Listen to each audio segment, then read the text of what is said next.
One type of infinite series that's particularly easy to deal with is a geometric series.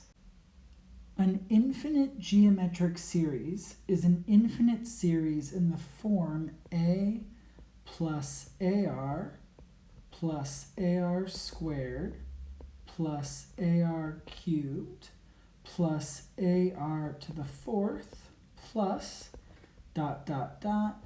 plus ar to the n minus 1, that's the nth term, and then plus ... because as an infinite series, we know that we're going to be adding terms going on forever.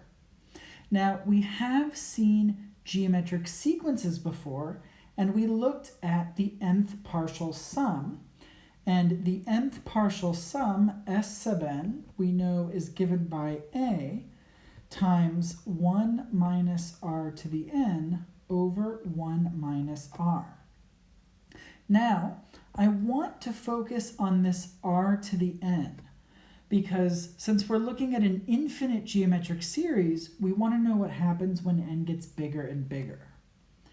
If r is a number between -1 and 1, so specifically if r has an absolute value less than 1, then what happens is, as we raise it to a larger and larger power, it's going to get smaller and smaller and approach 0. For example, if r is 1/2, we know that when we take 1/2 and raise it to higher and higher powers, we get 1/2, 1/4, 1/8, 1/16, 1/32. It gets smaller and smaller. So long as we're dealing with a base r in this exponential expression that has an absolute value less than 1, we know that r to the n, so then r to the n is going to be approaching 0 as n approaches infinity.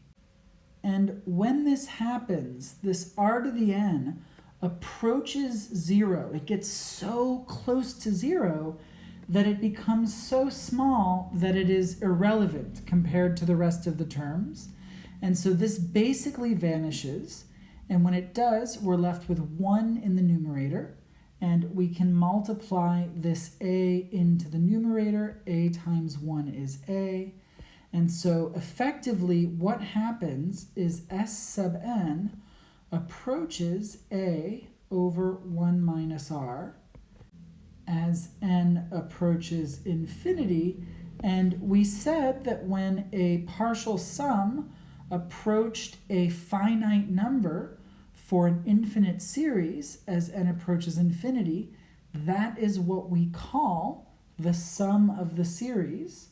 So in this case, the sum is a over 1 minus r. So we say that if we add a plus ar squared plus ar cubed plus ar to the fourth, etc., this is equal to a over 1 minus r if the absolute value of r is less than 1.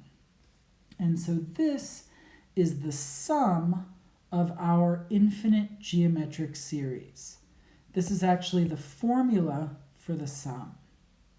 Now, if r does not have an absolute value that's less than 1, then the series is not going to actually have a sum. The partial sums are not going to be getting closer and closer to a number. They're generally going to be getting further and further away. And it's actually a very complicated situation that you're not really going to deal with until calculus. But so long as our common ratio has an absolute value that's less than 1, we can find the sum of the infinite series. And so what we're going to do is we're actually going to use this formula to verify the sum of the infinite series that we saw in the last video.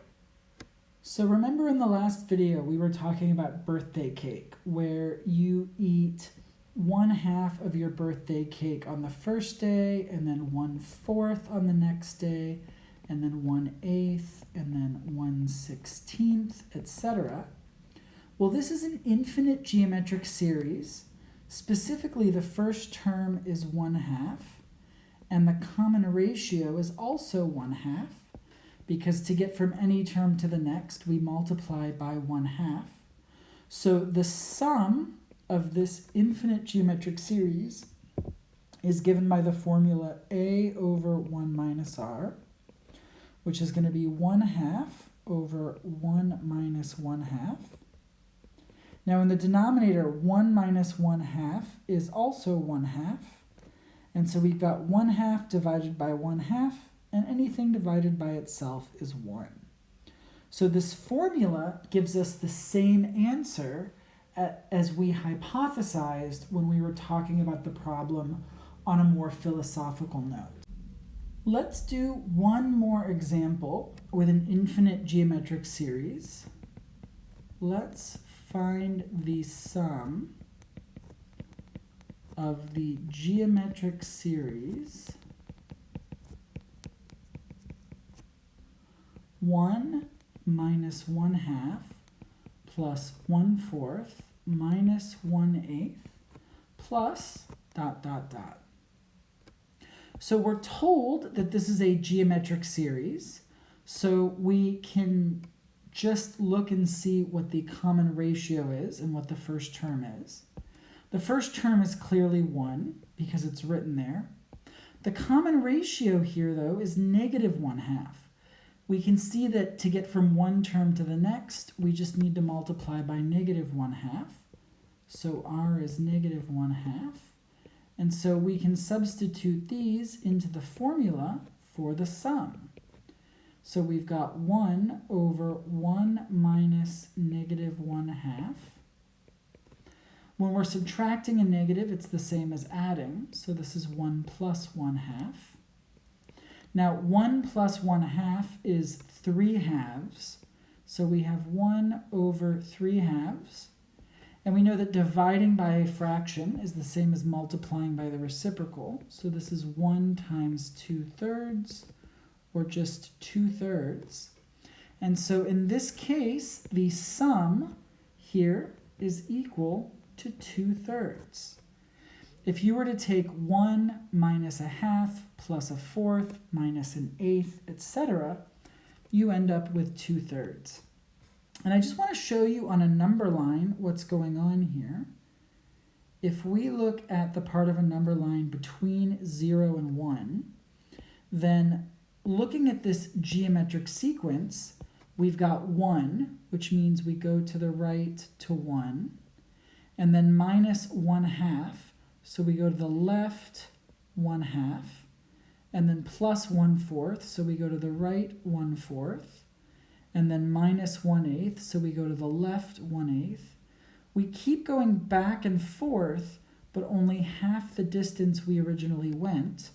And if we were to do this forever and ever and ever, basically we're getting closer and closer to the number 2/3. Again, we will see a few more examples of this with the linked example problems, but really the goal of this is to get you ready for Calc 2, because there's a big unit on infinite series in Calc 2, and the more you can get comfortable with it now, the better prepared you'll be when you get there.